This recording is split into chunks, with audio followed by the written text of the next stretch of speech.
U.S. President Donald Trump has announced that he will permanently pause migration from all third world countries. Mr. Trump says he will remove anyone who is not a net asset to the United States or is incapable of loving the USA. Now, joining us to discuss the situation is Erwin Clare. He's the managing director of the New York-based Caribbean Immigrant Service. Thank you so much for joining us, Mr. Clare. Good evening. Thank you for having me. All right. Now, Mr. Clare, could you tell me which countries, this latest policy, which countries are expected to be impacted? Your guess would be as good as mine. There's a lot of uncertainties around that. As you know, the whole third world usage for countries, poorer countries, one of those geopolitical terms that terminologies that many times it's in the definition that we'd have to wait for on the president's part.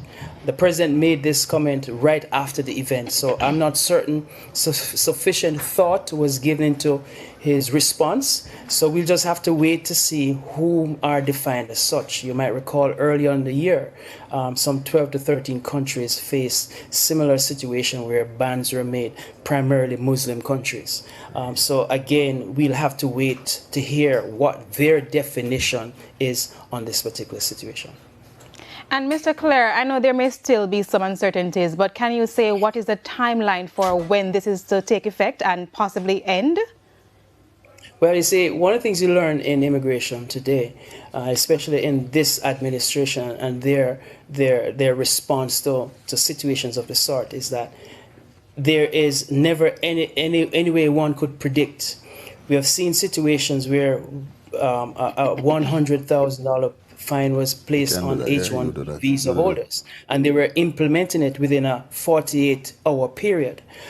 Situations as such, what the president has mentioned here, would require other determinant factors, and then you'd also have lawsuits. So I don't see this thing as being imminent, as something happening immediately, because there will be pushback on this, and so to be one of those situations that would just cause immigrants to be in limbo with a great deal of uncertainty.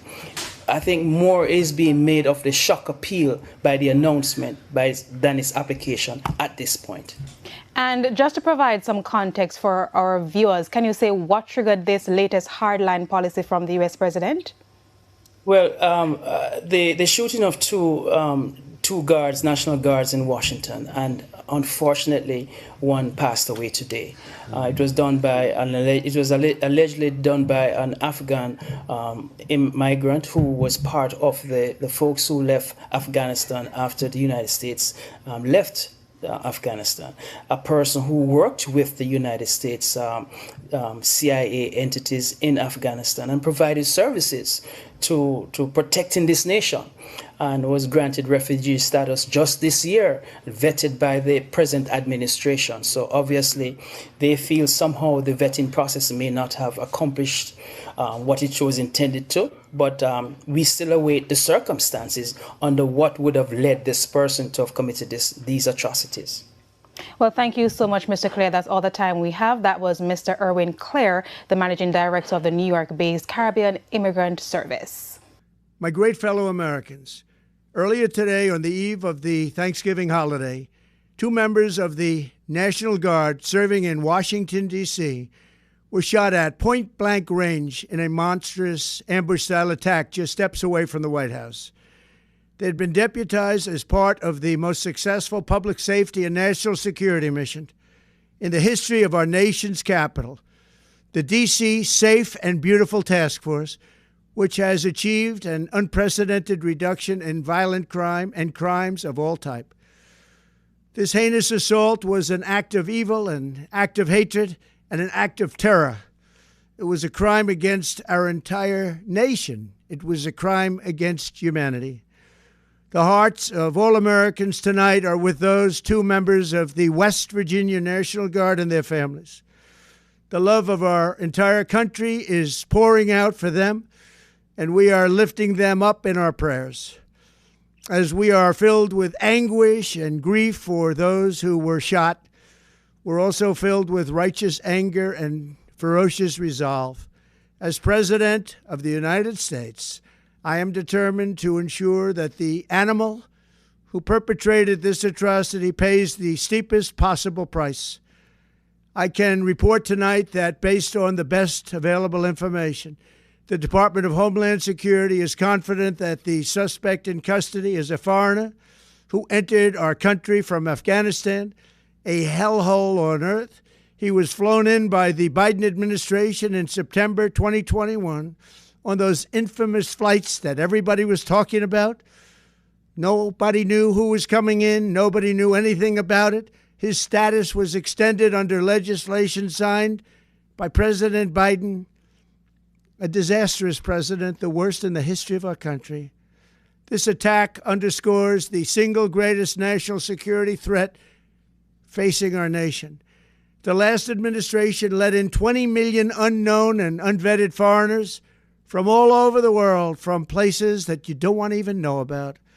No country can tolerate such a risk to our very survival. An example is Minnesota, where hundreds of thousands of Somalians are ripping off our country and ripping apart that once great state. Billions of dollars are lost, and gangs of Somalians come from a country that doesn't even have a government, no laws, no water, no military, no nothing. As their representatives in our country preach to us about our Constitution and how our country is no good. We're not going to put up with these kind of assaults on law and order by people who shouldn't even be in our country. We must now re-examine every single alien who has entered our country from Afghanistan under Biden, and we must take all necessary measures to ensure the removal of any alien from any country who does not belong here or add benefit to our country. If they can't love our country, we don't want them. America will never bend and never yield in the face of terror. And at the same time, we will not be deterred from the mission these service members were so nobly fulfilling. That is why tonight I can announce that I have directed the Department of War to mobilize an additional 500 troops to help protect our capital city. We will make America totally safe again, and we will bring the perpetrator of this barbaric attack to swift and certain justice if the bullets going in the opposite direction haven't already done that. During this time of the year, when we gather at home with loved ones, these two patriots were wearing the uniform of our country, patrolling the streets of our capital. They had taken a selfless oath to defend our nation against all enemies, foreign and domestic. And that is exactly what they were doing when they were gunned down in a savage attack. I want to express my extraordinary gratitude to every member of the United States military who is deployed tonight at home and abroad. I also want to thank the Secret Service and the D.C. Metropolitan Police Department for their work today. This Thanksgiving, I ask every family to say a prayer for the two great heroes who were so horribly shot, and for their loved ones. Please say a prayer. May God bless them and comfort them, and may God bless and protect the United States of America. Thank you and good night. And as usual, thanks for watching. Leave your thoughts, your views, and your opinion. Be safe out there.